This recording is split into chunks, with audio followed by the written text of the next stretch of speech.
మన ఫ్యామిలీ అందరికీ శుభోదయం, శుభ శనివారం. కొన్ని పనులు చేయకూడదని తెలిసినా చేయక తప్పడం లేదు. ఇప్పుడు మేము మొక్కజొన్నకి కలుపు మందు కొడుతున్నామండి. కలుపు మందు కొట్టడం వల్ల భూములు నాశనం అయితే సారం తగ్గిపోతుందని అందరికీ తెలుసు, కానీ తప్పడం లేదు. ఎందుకంటే ఎకరం కలుపు తీపియాలంటే 10,000 దాకా అవుతుంది. అది కూడా ఒక్కోసారి కూలీలు దొరకట్లేదు. కాబట్టి ఆ కష్టం పడలేక తప్పని తెలిసినా ఇలా చేయక తప్పడం లేదు. ఇక మాతో పాటు లియోగాడిని కూడా తోటలోకి తీసుకొచ్చాము.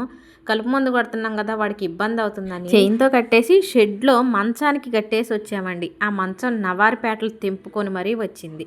ఇంటి దగ్గర ఉంచితేనేమో ఏడ్చిద్దని బాధ. సరేలే అని మాతో పాటు తోటలోకి తీసుకొస్తే ఈ మందులతో వాడికి ఏమైందో అన్న భయం. ఇప్పుడు షెడ్లో ఉన్న నవారి తెంపుకొని ఇక్కడికి వచ్చింది. సరే, ఇక్కడ ఈ దగ్గరలో ఒక చెట్టుకి కట్టేద్దామని చైన్తో తీసుకొని పోతే మెడలో ఉన్న బెల్ట్ కూడా ఊడబిక్కొని వెళ్ళిపోయింది. ఎందుకంటే వారు అటు ఇటు తిరుగుతున్నారు కదా, వారు అమ్మట ఉరుకులు పెట్టాలని. కానీ మందు డేంజర్ కదా, మందు కొట్టేది ఆఫ్ చేసి మళ్ళీ వాడికి బెల్ట్ పెట్టి షెడ్లో కట్టేసి వచ్చి మళ్ళీ మందు కొడుతున్నాము. మొక్కజొన్నకి మందు కొట్టే ముందు నీళ్ళు పెట్టాలండి, అంటే తేమ ఉండాలి.